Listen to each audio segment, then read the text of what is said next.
돼서 결국 팽배해서 아기를 안 낳는 거거든요. 이런 거를 어떻게 개인적인 문제로 돌릴 게 아니고 사회적인 문제로 해결해 나갈 것인가 라고 하는 부분들.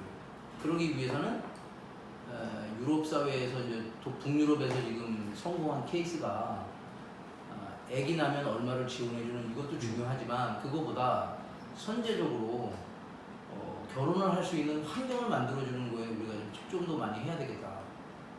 그러려면 이제 결혼하겠는데 제일 부담스러운 게 가구 문제라든지 또는 뭐 아기 나면 그러니까 아기 나면 아기를 봐주는 이런 유아휴직이라든지 이런 거를 좀 더 괴상군이나 뭐 나라에서 할 일이라고 생각하지 말고 중앙정부에서 할 일이라고 생각하지 말고 선제적으로 우리가 좀 먼저 하면 결혼을 할 수 있는 환경 그런 쪽으로 좀 더 많이 좀 생각을 해볼 것 같아요. 센터장님, 근데 지금 말씀하신 부분이 비단 그 다문화만 국한된 게 아니라 네. 우리나라의 모든 그렇죠. 사람한테 국한되는 얘기인데 다문화에 대한 좀 차별성을 좀 설명해 주시죠. 그래서 이제 그 부분이 그 저희 이제 다문화 정책 중에 그 결혼 장려금을 주는 게 있어요. 결혼하면 그게 이제 벌써 10년이 넘었거든요. 결혼 장려금이요? 결혼 장려금.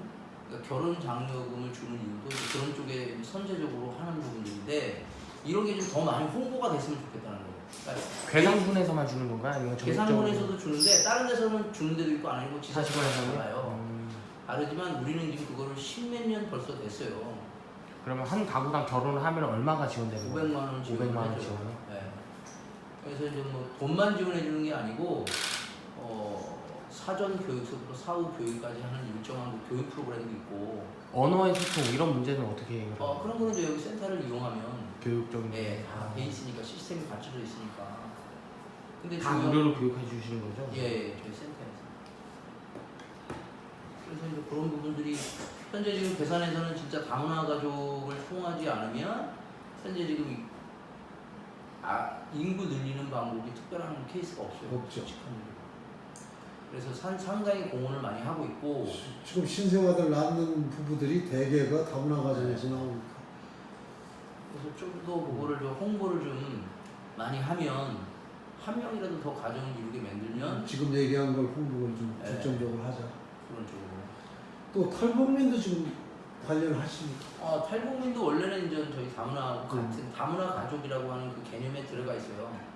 법적으로 이제 다문화 가족하면 옛날에는 그 결혼 이민자, 국제 결혼해서 오신 분들만 다문화 가족이었는데 국제인권센터에서 유엔 산하에 있는 인권에서 시정 명령이 내려졌어요.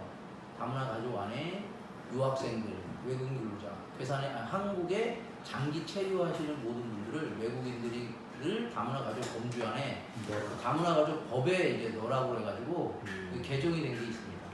그래서 먼저 명칭을 다문화 가정 말고 다른 명칭으로 부르자고 한번 한 적이 있는 것 같은데. 지금은 이제 뭐 다문화 가족이라고 하는 명칭이 명칭이 명사가 됐기 때문에 오히려 이제 정부에서는 그걸 없애버리려고 했어요. 처음에 제가 이제 다문화 할 때 이거 너무나 이제 중앙 집권식으로 한다 해서 반대를 했는데 시간이 흐르다 보니까 이제 고유 명사화가 돼버렸기 때문에 이거를 새로 대체할 수는 없어요.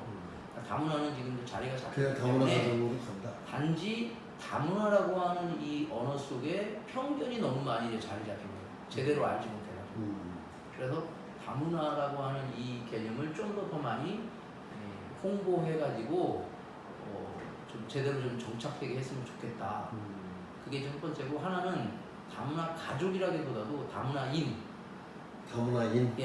다문화 가족하면 외국인들하고 결혼한 사람들만 이렇게 한정되는 거거든요. 그래서 다문화 가족이라기보다도 다문화인.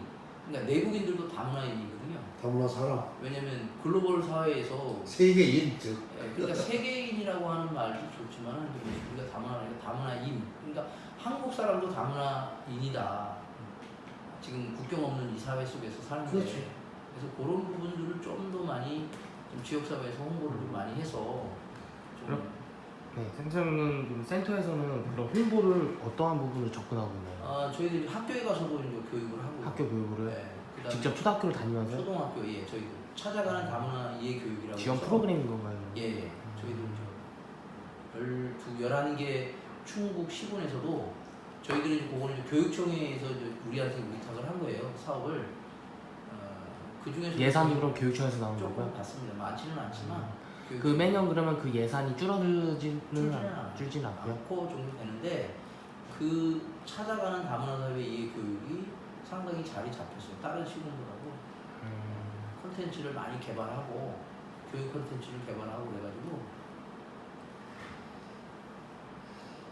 지금 저거 대마도 가는 학생들 예. 자전거 투어로 가죠. 예. 자전거로. 예, 지금 몇 년 되죠 그게? 벌써 4년 되네.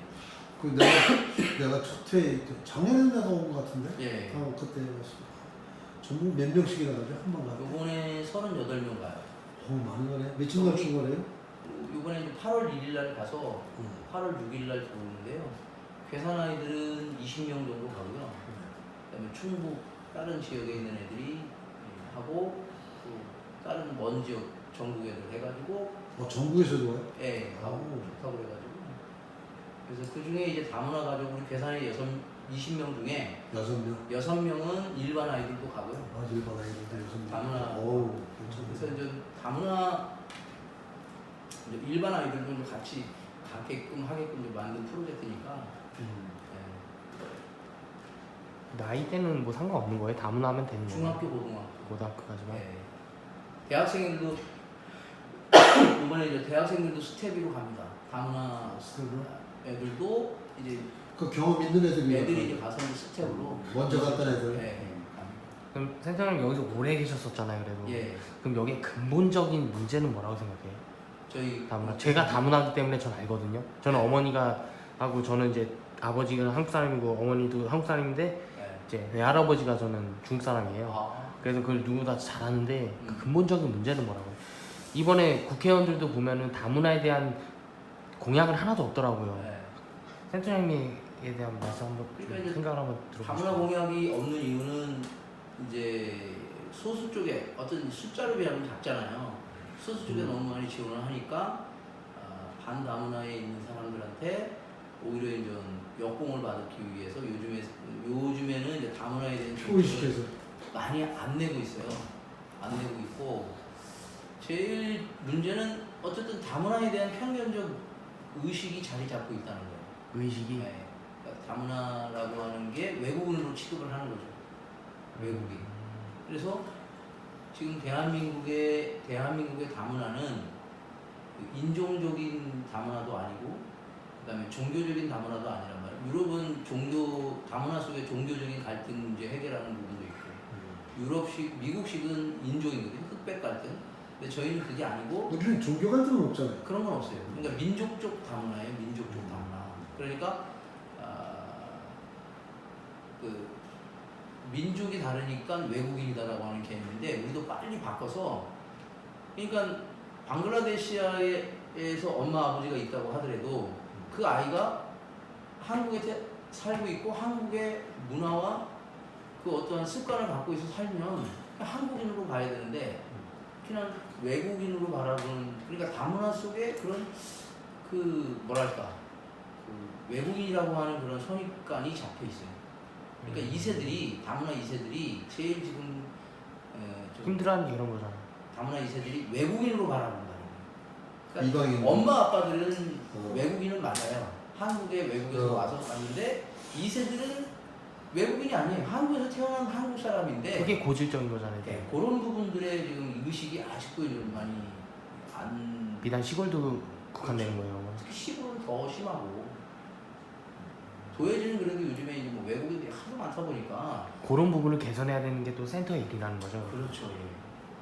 그런 부분이 앞으로 센터에서 더 좀 추구하고 싶은 무슨 사업 같은 게 프로젝트. 저희들은 그러니까 이제 뭐 아까도 말한 대로 기존 프로그램들을 이제 다문화 가족들을 지원 정착해서 교육 프로그램에서 하는데 이거는 지금 프로그램이 상당히 많이 진화가 됐어요. 중요한 거는 내국인들의 이 의식적인 개혁을 그러니까 개혁이라기보다도 좀 편견을 지울 수 있는 방법에 더 많은 좀 투자를 좀 했으면 좋겠다 그 얘기죠. 그런 쪽으로. 근데 이거는 뭐 어느 한 사람의 문제가 아니고 언론도 많이 해야 되고 요즘 그래도 많이 좋아지긴 좋아졌죠. 과거보다. 이거는 뭐 요즘 뭐 고발 프로그램보다도 다큐 쪽으로 많이 달아주니까 사실 저도 고등학교 3학년 때 이 교감이라는 사람이 저한테 어이 쭈놈 이럴 때 굉장히 기분 나쁘더라고요. 진짜로요? 예. 근데 아직도 그런 게 있어요 학생들한테는. 야, 참. 물론 그런 교감은 이제 존경받지 못하는 사람이긴 하지만 말은 안 해도 또 그런 선입관을 갖고 또 음. 이렇게 대처하시는 분들이 없잖아 있죠 아직까지도. 인식 개선을 위해서 노력한다. 지금 뭐 특별하게 그러면 뭐 센터장님은 지금 현 프로그램 잘 저기 하고 앞으로 새롭게 개발하고 싶은 건 아직까지는 별로고. 아니요 많이 이제 뭐 지금 우리는 여기 다문화 센터는 중앙에서 요구하는 그 왁구가 있어요. 교육 프로그램이 기본 틀이 있어요. 리뉴얼 같은 거죠? 네, 가족 매뉴얼이 있기 때문에 여가부. 여가부에서 해주는. 근데 그걸 그대로 뭐 하는 것도 있지만 그거에서 창의적으로 자꾸 이제 뭐 개발을 하는 거죠. 그래서 그거는 진화는 되고 있어요. 발전을 하고 있습니다. 교육 프로그램. 어제 그 양문효 점심 시간에 약속이 돼 있었죠. 누구? 양문효. 제 그랬나? 양 뭐요? 양문효가 왜 저 무슨 문화재단 뭐 저기 한다고 뭐 했던 거 있잖아. 아 저쪽. 중앙대에서 어제 네. 12시에 나 갔는데 한 목사님도 오시기로 했다고 나오셨다고. 나는 연락을 못 받았어요. 그래서? 제가 다른 일정이 있어가지고. 청주시에서 최근에 좀 저랑 좀 친분 있었던 이제 다문화 가족 지원센터장 남옥순 팀장이라고 있어요. 예. 혹시 아시나요? 예, 알고 있습니다. 근데 그분이 이제 부당하게 또 거의 그만두시고 또 박미영 팀장이죠 지금 센터장 이렇게 네. 오셔가지고 갈등이 있어가지고 저한테 한번 제보를 했었는데 제가 지금 그걸 해결해주지는 못했어요. 예. 어찌됐든 기사를 쓰면 그게 회사 차원에서 나가야 되는데 회사에서 컷해버리니까는 예. 그분을 따르는 다문화도 굉장히 많더라고요. 제가 그 모임도 하고 갔었고 그리고 그런 이야기는 많이 제가 알고 있거든요. 그래서 네. 그분 그러시구나. 특히 가정에 대해서는 또 저는 뭐 다문화 가족 때문에 누군보다 이거는 관심이 많기 때문에 네. 그저 프로그램 그 저 프로젝트를 예. 우리가 들어가서 찾아도 돼요? 센터에서? 센터에 뭐 특별하게 올라가는 게 없으니까. 취업해서 아, 이메일 같은 걸로 그럼 취업해서 이메일을 주세요. 네, 넣어드릴게요. 예, 이메일. 저 보시면은 개인 메일이라고 있을 거예요. 제가 예. 그쪽으로 좀 제 메일을 주셔도 되고. 네, 대표 메일 알겠습니다. 주세요. 제 메일을 주셔도 돼요. 그러니까 그각저꼭 지금 프로젝트 하시는 분